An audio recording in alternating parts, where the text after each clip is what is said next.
Good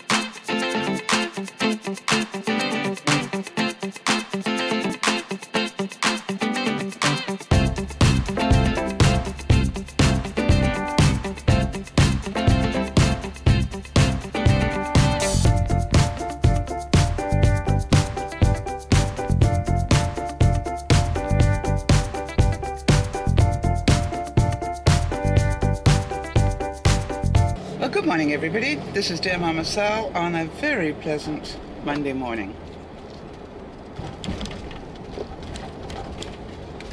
Blue sky. Yay. Ooh. Big clouds facing me. Long way away, I'm pleased to tell you. Right, it's 16 degrees here in southern British Columbia. And that would make it... I know that. Why do I look? Because if it's 16, it's 60. Right, it's 60 in American. So very, very pleasant morning. I am delighted to say that it's great to be able to see the blue sky. However, those huge clouds that I'm looking at are something I had forgotten about. Yeah, I believe that we are going to be having rain today, which is why I'm very grateful. At the bottom of my purse I am carrying Carly's umbrella. Stella the umbrella is safely hidden away at the bottom of my purse. I'm going to sneeze. Excuse me. So, I hope you all had a wonderful weekend. I had a discombobulated weekend, really. I thought I was going to get all sorts of things done that I didn't. But let's work on the good news first. I'm still checking on my steps. For those of you who are following that part of my life, I struggled yesterday to get to my average. That's what I did on Saturday.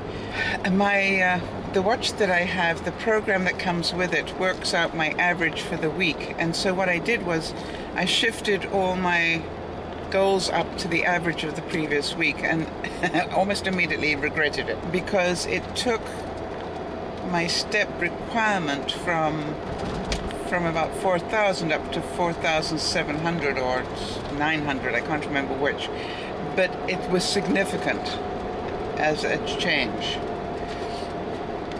So enough so that I went to go to bed last night, and I was actually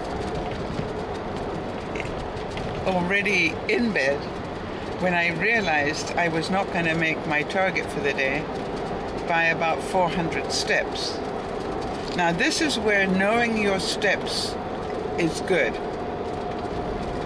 because I suddenly thought, wait a minute, if I went and cleaned something, I don't know why, but cleaning things uses up an awful lot of steps without you realizing it. So I thought, you know, what I need to do is to get out of bed and go clean something. So that's what I did.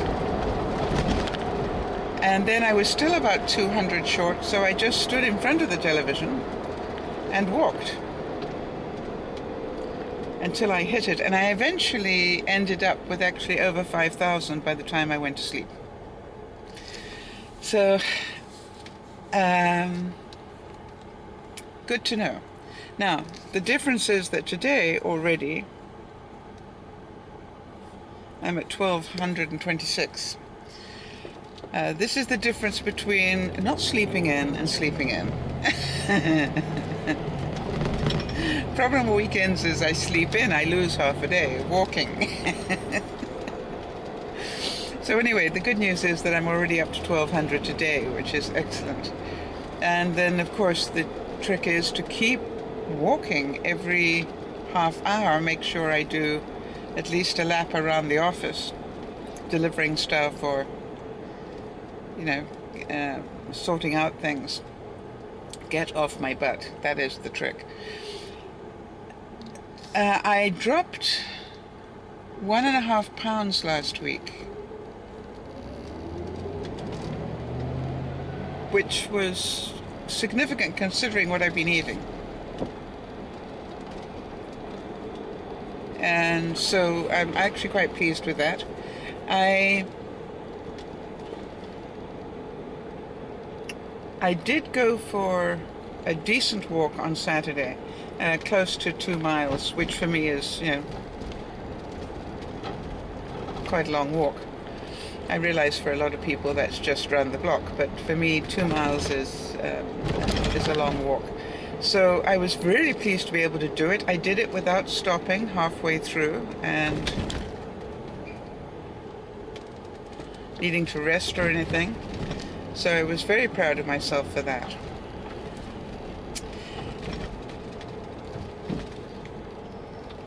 So on the exercise side, I have just over a week to go before I go to Anaheim. I keep saying LA, but of course I'm not going to LA, I'm going to Anaheim.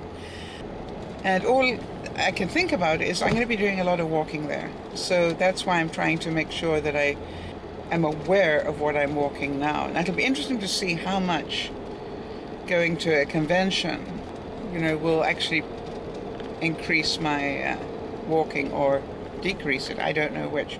Pretty sure it will be significant. Didn't do anything really social this weekend, which made it feel like quite a peaceful one. Just trying to remember what I did. We did a really interesting broadcast on Friday, the noontime broadcast on Friday, and we were really talking about emotional intelligence, and I've sort of touched on that a few times before. And a lot of people really did not understand that there's a difference between your intellect and your emotional intelligence. And the two don't necessarily equate. In other words, you can be intellectually quite smart, but maybe emotionally not so much. And so really what we were looking at is how do you react to certain situations. And I think part of the work that we do as Dear Mama Sal as a network is we help people grow up a little bit. And I've always said that, it took me a long time to realize that I needed to grow up. I always thought I was. Just because I was grown up in age, I thought I was grown up in all things. Not so. And I think that is where the emotional intelligence really comes in. See, emotionally intelligent people realize it is what it is and deal with things. And those that are not keep thinking life is unfair. Well, yeah, whoever said that it was fair? Where did you get that vision from? Life isn't fair. It's very cruel at times, it's very unfair. And our ability to be able to cope with that is what will make our lives happy or not. I think for those of you who've been through this route, you will also know that waiting for somebody else to make you happy is about the loneliest and most depressing thing you can do. Because in the end result, the only person who's going to make you happy is you. And waiting for that other person to make you happy is going to be very sad, because that is asking too much of another person. The other person's job is not to make you happy. If you are lucky enough to have a second person in your life that completes you, that is awesome. Be very grateful. However, it is not their job to make you happy. That is your job. And it's also not your job to make them happy. That's their job. Now, you can do really nice things for them and that will make them happy, but it's not your job to make them happy. Do you understand? Your job is not to run around thinking, what can I do to make them happy? What can I do to make them happy? Although a lot of very successful marriages, that is the basis of their marriage.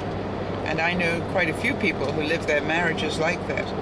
We were talking about one of our viewers who has a daughter who has managed to get herself embroiled with a young man who's into drugs.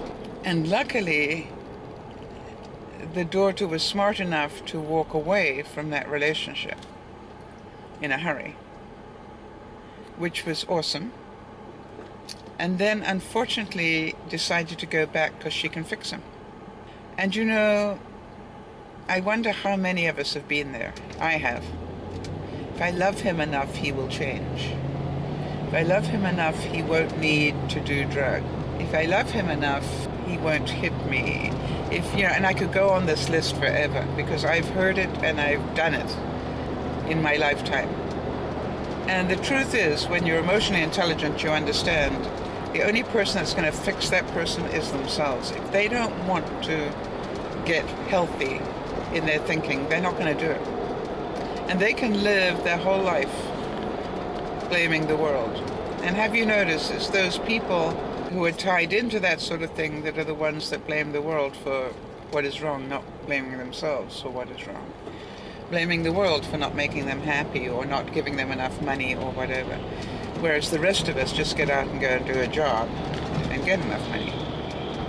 The call that I really felt we heard this weekend was, let us make sure that both we and our children and those people around us are emotionally intelligent. And one of the nicest ways I've found to deal with this is to have a really good sense of humor. When somebody said, oh, it's not fair because they haven't done X, Y, and Z, to burst out laughing, is a really good reaction. Because what they think you're going to get is sympathy. So if you burst out laughing, they sort of look very confused at you and you go, I used to think that as well for so much of my life. It was quite funny. And then I learned whatever it is that I learned. And I found that actually having that ability to laugh is a good thing because, number one, it tells them, don't try that with me because it's not going to work. And the same way as, we were talking about people who manipulate. If you can feel when somebody's trying to manipulate you, and it's another great time to laugh. And I've done it where I've had people trying to manipulate me. And they do. Don't get me wrong, I'm not perfect. I have people manipulate me all the time. But I'm getting better at noticing it. At least now I'm inclined to notice it even if I don't always stop it. I am aware that I'm being manipulated. But I do find that there as well, if you feel it, that somebody's trying to manipulate you, and your children will do it because they're really good at it. I found just laughing and going, I know that normally works. I know I normally allow you to manipulate me, but just want to tell you, not today. Try it next week, see how it goes. Because if you get a sense of humor, it doesn't get nasty. And that's what I love about it. If you get a sense of humor about it, it just doesn't get nasty. You're not going, you're trying to manipulate you, blah, blah, blah, blah, blah. It's just funny. You go, yeah, that really does normally work. I'm so sorry, not today. So we had a really powerful broadcast on Friday lunchtime. I really did enjoy it. And we normally try and work through a couple of ethical questions and things, or just questions that tells us more about ourselves and about other people. The way you react to certain things and why. Because we all have reasons for reacting the way we do. And so we like to sort of run a couple of those questions up the flagpole and see how everybody reacts. There's no right or wrong. They're ethical questions or they are value questions, and it's just a case of where are you in your life? How do you see this? What caused you to do that? So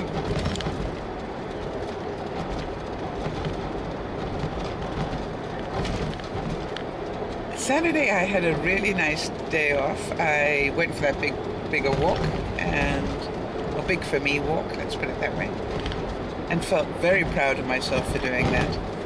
And then yesterday I managed to get the top of my, I've got this big QB type unit in two of them actually, in my bedroom. And they're each of them 12 QBs big, 4x4. So they're pretty high, and they take up quite a bit of space in my room. I've got a very big bedroom. And I managed to get the top of that cleared off. Now, I did that not so long ago, and it's amazing how dirty it was already. Now, I tell you something that I did that I was really interested in. I went, oh, and I really, if I had been smart, I would have videotaped it, except I didn't think of it at the time. I've got a computer table that is what I call black. Well, it is black. The actual top of it is black. And owing to the fact that I have glasses of water on it and things spill on it and gets scratched and everything else, it was beginning to look pretty beat up. And what I thought was, because I'm always I got that mind that just goes, what am I going to do with this? And I thought, well, part of me thought I could put shoe polish on it, which would be a good idea, because shoe polish would blacken it and then also protect it because of the wax. And then what I ended up getting, I got such an itch on my nose. Anyway, what I ended up getting was, I've got some of that liquid shoe. It's the lady with, sorry, some of you have seen me pass this lady before, who does her gardening with shorts on and then these incredible socks that look so weird. Anyway, never mind. So it's this like a liquid shoe polish that has a high shine to it. Goes on almost like water and then dries to a very high shine. Well, I had one of those, and I decided I would just use that all over the top of my computer table. Worked like a hot damn. I was so surprised. It really did. Now, it'll be interesting to see how long it lasts, but it's good to know for a quick touch-up. And obviously put a shine on it as well. So I went, wow. So I'm going to be very interested to see how long it lasts. Does it last a week or a couple of months or a couple of days? Who knows? Let's find out. But certainly, if you've got any of that furniture that's painted black, it's good to know. Of course, do me a favor, test it on a bit far away. Do your own test on it before you ruin a perfectly good table. The reason I did it on mine is because I know it's cheap composite wood and just painted, so I wasn't going to ruin it very much. Excuse me. All right, so here's the thing. I hope you all had a great weekend, and I hope you will have an even better week. I know there are an awful lot of people around at the moment. We had a lot of very sad news this weekend. People had, unfortunately, deaths in the family or near to the family. We had some very good news that one of our viewers that we thought had cancer, turns out that she doesn't, so awesome news to hear. And always remember that if you need our thoughts and prayers, we have a really good network of people who will do that. If you haven't subscribed, please hit the bar right at the top here that has all the writing on it, because that will take you to a subscribe screen, or it'll open one up anyway separately so that you can go to it later. And if there are any topics you'd particularly like me to talk about, feel free to write to me. All the links are below. Feel free to write to me and let me know, so that I can hopefully keep it on my list of things I want to talk about, which I then leave in my house because I'm a human being. In the meantime, thank you all for your support. We hit 410,000 views this weekend, which feels absolutely incredible. So we're well on our way to 425. This is dear Mama Sal saying thank you for being there. Bye-bye for now.